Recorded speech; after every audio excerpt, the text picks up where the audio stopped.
नमस्कार मित्रांनो. आज आमचा बेत होता भरलेले कारले बनवायचे. 3 कारले होते. त्याच्या पुढचं मागचं देठ काढून टाकलं, मधेतून एक काप केला आणि आतमधल्या ज्या बिया असतात त्या काढून टाकल्या. हे तिन्ही पण जे पण कारले होते ते चांगल्या रीतीने साफ केले. नंतर ते साफ झाल्यानंतर त्याच्यामध्ये मीठ भरायचं. 1-1 चम्मच मीठ जर तुम्ही सगळ्यामध्ये भरलं म्हणजे नंतर धुवायचं ते मीठ भरल्यावर, म्हणजे त्याचा कडूपणा निघून जातो. हे मस्त मीठ थोडंसं चोळून भरायचं, म्हणजे त्याचा कडूपणा जो गेला पाहिजे त्याच्यामुळे. हे मस्त चोळलं की सगळ्याला छानपैकी लावायचं. हे लावल्यानंतर एका पॅनमध्ये पाणी उकळायला. हे पाणी उकळतं तोपर्यंत आपण मसाल्याची तयारी करूया. त्याच्यामध्ये जे सारण भरायचं त्याची तव्यावर थोडंसं तेल टाकायचं आणि त्याच्यावर थोडेसे शेंगदाणे भाजून घ्यायचे. 2-3 मिनटं शेंगदाणे भाजल्यानंतर ते काढून घ्यायचे. हे पाणी उकळलं इथे बाजूच्या इथे, तर इथे मी कारले टाकून दिले. हे काय फिरवायचे वगैरे नाही, तसेच सोडून द्यायचे 5 मिनटं, असंच ठेवायचं. हे शेंगदाणे झाले होते चांगले, मी काढून घेतले. त्याच्यावर थोडंसं खोबरं टाकलं, ड्राय कोकोनट टाकलं. त्याच्यानंतर मसाले टाकले, धने, मिरे, 2-3 मिरे, दालचिनी आणि तेजपत्ता. हे सगळं 2 मिनटंच मी भाजून घेतलं आणि काढलं. त्याच्यानंतर थोडंसं ओनियन घेतलं, अर्धा कांदा असेल हा फक्त, तर थोडासा हा पण भाजून घेतला.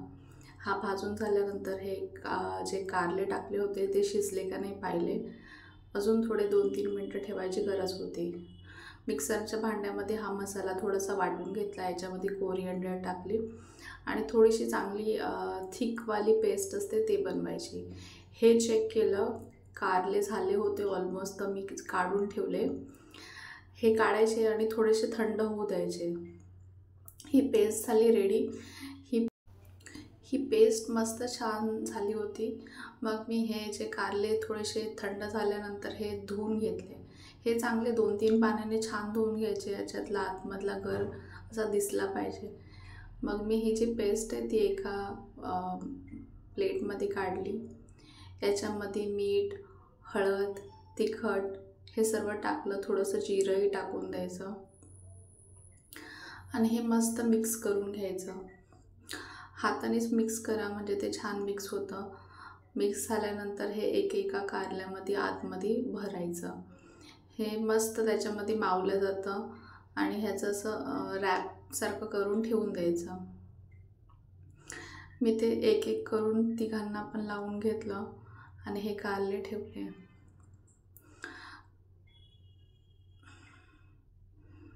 कारले रेडी झाले. आता हे कारले करता करता मी माझी ग्रीन टी पण बनवली होती. सकाळची वेळ होती आणि मला ग्रीन टीची तलब लागली होती आणि माझी ही छानपैकी ग्रीन टी रेडी झाली.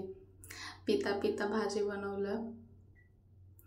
आता पॅन ठेवलं, थोडंसं तेल टाकलं, त्याच्यामध्ये थोडंसं जिरा मोहरी टाकली आणि थोडासा कांदा टाकून द्यायचा. जो अर्धा कांदा मी त्याच्यामध्ये टाकला होता, अर्धा कांदा ह्याच्यात टाकला.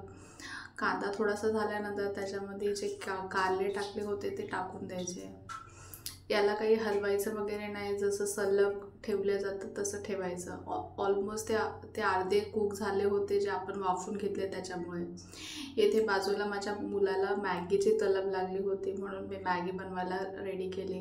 जिरा मोहरी टाकली, कांदा टाकला, नंतर थोडेसे टोमॅटो, हे कांदा झाल्यानंतर थोडेसे टोमॅटो वगैरे ॲड केले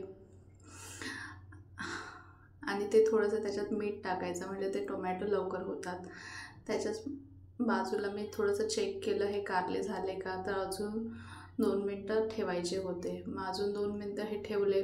त्याच्यामध्ये माझा मुलगा घाई करत होता की लवकर मॅगी बनवा, तर तो तोडत होता, कट करून देत होता की टाक त्याच्यात लवकर मॅगी आणि मॅगी बनव.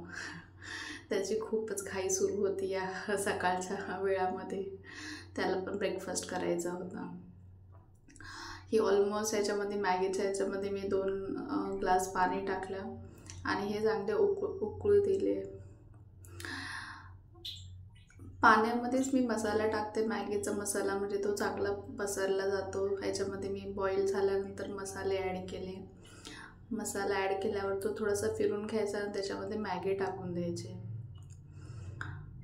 मॅगी टाकल्यावर मला असं वाटतं हे थोडंसं पाणी आटलं होतं. मी नंतर थोडंसं अजून पाणी टाकलं त्या मॅगीमध्ये आणि हे चेक करायची वेळ आली की हे जे कारले आहेत ते झालेत का. हे ऑलमोस्ट झालेत बघा.